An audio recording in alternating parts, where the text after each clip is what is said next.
gadaa maarree siyaa hunda Oromoo yaamuudha ulfaadha gadaanuu dabarsitanii odaa godaansaas nu heyyamtanii har'a eebbaaf yokkoltii godaansaa nuu kennaa nu bobbaasaa isin kadhaa dhufne. Wirtuun gadaa odaa nabee erga diigame booda jijjiiramni guddaan gadaa irratti ta'e. Akka barsiifataatti haaromsa gadaa jedhamee bara 1116 odaa nabee irratti deemsifamee tarii bara eerame kanatti bakki taa'umsa abbaa mudaa murmur irraa gara odaa nabeetti yeroo jijjiirame ta'uu danda'a.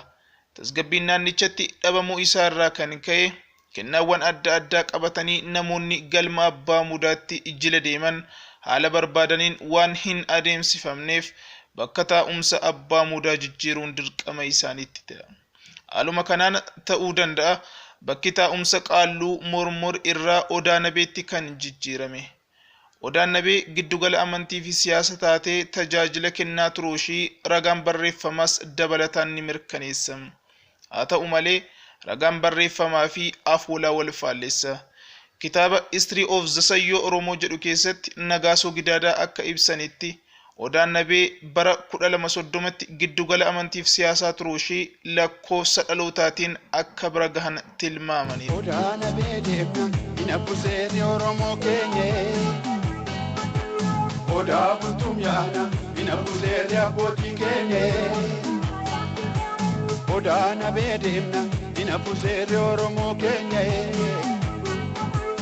Odaa bultum yaana hin abbuseeni abbootiin keenya. Karaa biraatiin kan barreessitoonni seenaa biyya kanaa barreessan eeruudhaan odaan nabee bara 1344 aga 1370 akka hojjechaa turte ibsaniiru. As irratti tilmaamni Nagaasoos ta'ee kan isaan wabeeffatanii dhiheessan hir'ina mataasaa danda'e qaba. Tokkoffaa Nagaasoon bara dheeraa kana bira ga'uuf tilmaamni isaan dhiheessan quubsaa hin taane. Kanaaf oolaan Oromoonni tuulamaa haaromsa gadaa jedhanii dhiheessan wajjin garaagarummaa umurii jaarraa tokko qaba.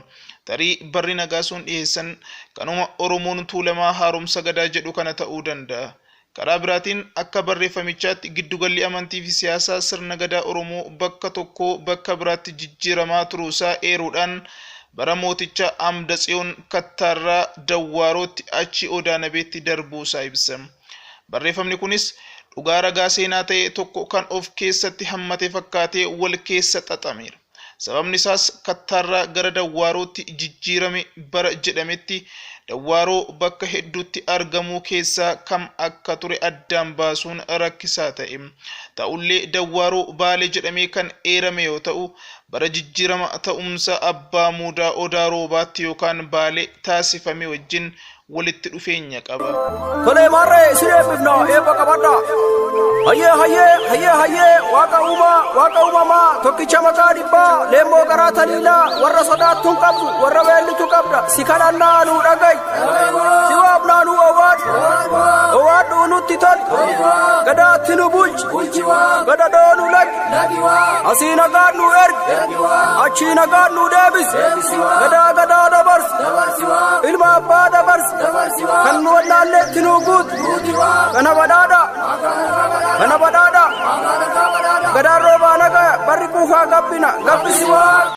Akka afoola manguddootaatti taa'umsi abbaa mudaa Odaa Roobaatti yookaan Baaleetti kan jijjiirame Kattaarraa ka'ee osoo hin taane Odaa Nabeerraati. Odaa Roobaa booda gara madda walaabuutti akka socho'ee dubbatu.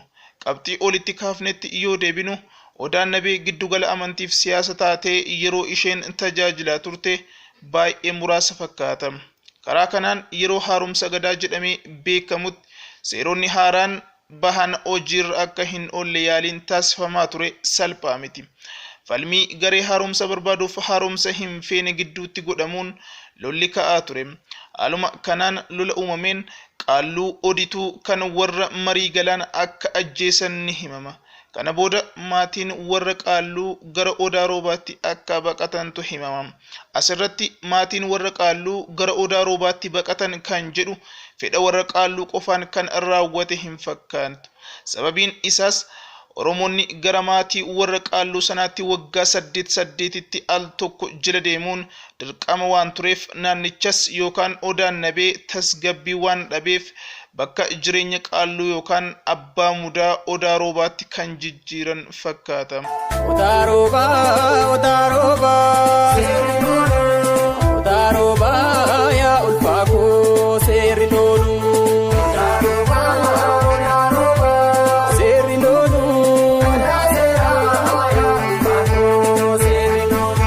Bara taa'umsi abbaa mudaa Odaa Roobaatti jijjiiramuuf dirqame jedhamu kanatti haalli naannoon Odaa Nabee itti argamu dhuguma tasgabbii qaba jechuu nama hin dandeessisu.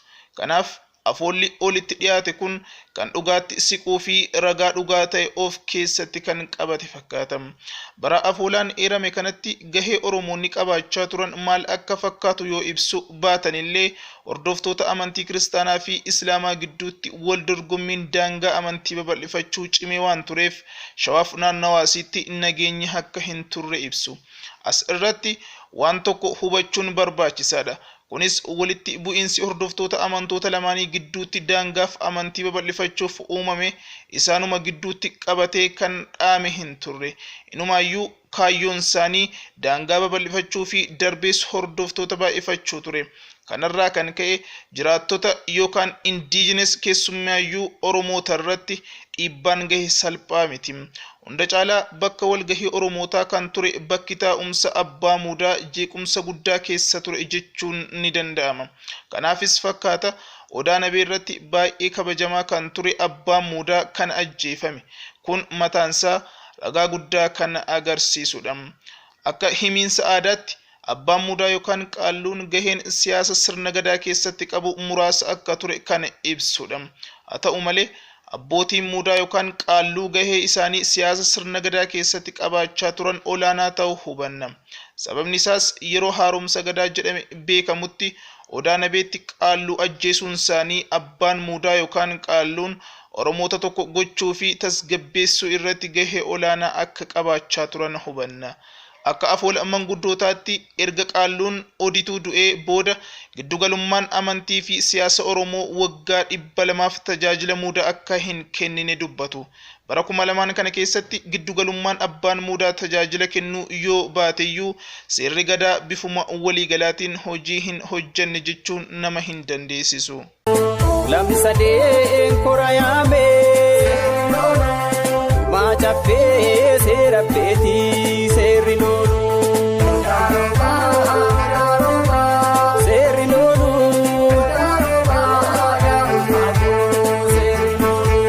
Jalqabuma yeroo babal'achaa deeman qaalluu xixiqqaa fudhatanii waan socho'aniif waggoottan 200 kana qaalluu gosa xixiqqaan kun hojii mudaa hojjechaa akka turan himama.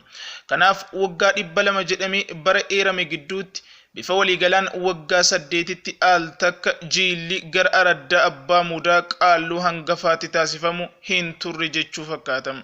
Kana booddee bara 1316tti bifa haaraan Odaan Roobaa bakka giddugala amantii fi siyaasa Oromoo taatee akka filatamte himama.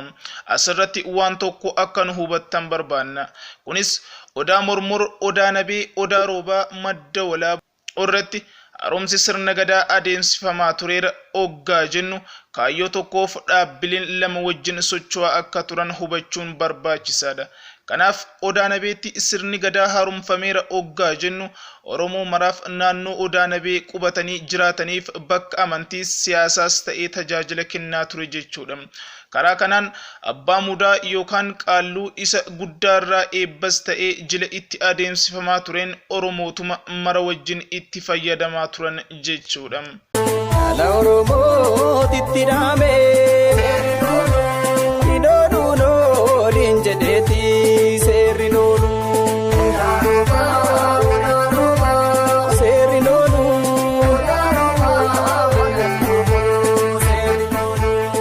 Oromoota fagaatanii jiraataniif bakka abbaa mudaa yookaan kan jilaa fi eebbaaf itti godaanan isa guddaa ta'e isaan tajaajila jechuudha. Akkas yeroo jedhamu abbaan mudaa yookaan qaalluun bakka taa'umsa isaa irraa fagaatanii Oromoota dhufaniif sochii isaan siyaasa keessatti adeemsisan keessatti gahee hin qabu jechuu miti. Hunda caalaa gosoota Oromoo tokko taasisuu fi walitti qabuu irratti ga'een abbaa mudaa isa olaanaadha. Kanaafis fakkaata yeroo baay'ee balaan yookaan rakkinni abbaa mudaa fi galma isaa irratti diinotaan kan raawwatamaa ture. bifuma kanaan naannoo bara 1316tti haaromsa gadaa jedhame kan Odaa Roobaa irratti galmi abbaa muudaa jijjiirame waa'ee haaromsa gadaa Odaa Roobaa irratti raawwatamee fi maaltu akka hojjetamaa ture gadi hiqnee kaafna. Ammaaf Oromoon jaarraa 16ffaan dura naannawa Shawaa qubatee jiraachaa turuunsaa ragaawwan ibsaan ilaalla. Waa'ee haaromsa gadaa Odaa Roobaa irratti adeemsifame booda waan kaafnuuf ammas jireenyaaf quubsuma Oromoo jaarraa 16ffaa duratti tuulama yookaan Shawaa keessa jiraachaa turuu isaanii ragaalee ibsan sakattaana. Yeroo amma bakka quubsuma tuulamaa keessatti seenaa Odaa Nabeetiin wal qabatee kan jiru waa'ee hora jahan Waaqayyoo fi tulluu 8 Waaqayyooti. Kana malee fugugii fi gamoon seenaa Oromoo wajjin walitti hidhannoo waan qabaniif barreeffaman yeroo baay'ee taa'u. Kanaaf seenaa Oromoo keessatti ga'een isaan qaban akka ragaatti guddaa waan ta'eef sakatta'amuudha qabu. Seenaa Oromoo waliin hidhannoo bakkeewwan kun qaban kaasuun ragaa jireenyaaf quubsuma Oromoo yeroo dheeraa agarsiisa. Fakkeenyaaf hora jahan Waaqayyoo jedhamuun araddaa tuulama keessatti kan argaman horawwan adda addaa yoo ta'an isaanis Harsadii, hora Kiilolee, hora Finfinnee, hora Erer, hora Haadhoo fi hora Warxuuti. Haroowwan kunis bakka abbootii fi akaakoon Oromoo durdurii kaasanii saawwan isaanii itti bobbaafatan ta'uu isaanii seenaa Odaa Nabee waliin wal qabsiisanii dubbatu. Kana malees ardii tuulamaa keessa tulluu 8 Waaqayyoo kan jedhamanis bakka Oromoon amantii isaa itti geggeeffachaa ture ta'uu ibsu. Tulluuwwan 8 Waaqayyoo kunis tulluu Cuqqaallaa, tulluu Erer, tulluu Boosat, tulluu Furii, tulluu Eegduu, tulluu Foyataa, tulluu Galaan yookaan Muxxee Galaan, tulluu Waatoo Daalacha jedhamuun beekamu. Odaa dameen daglachiisee karraa ilmoo sittan dhiisee seerri loolu.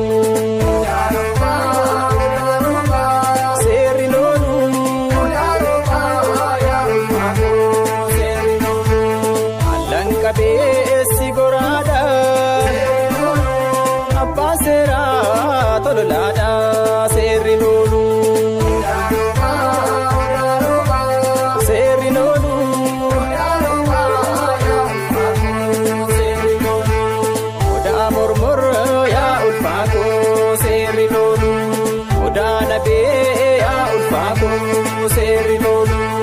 Odaa bisile ya ulfaako seerri loolu.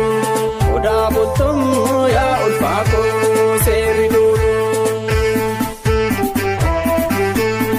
Tole ayyichi seera dhibaasu fi burqaa'uu dhaggeeffadha. Heejoon seeraan loy seeraan dhalchaa seerri dhala.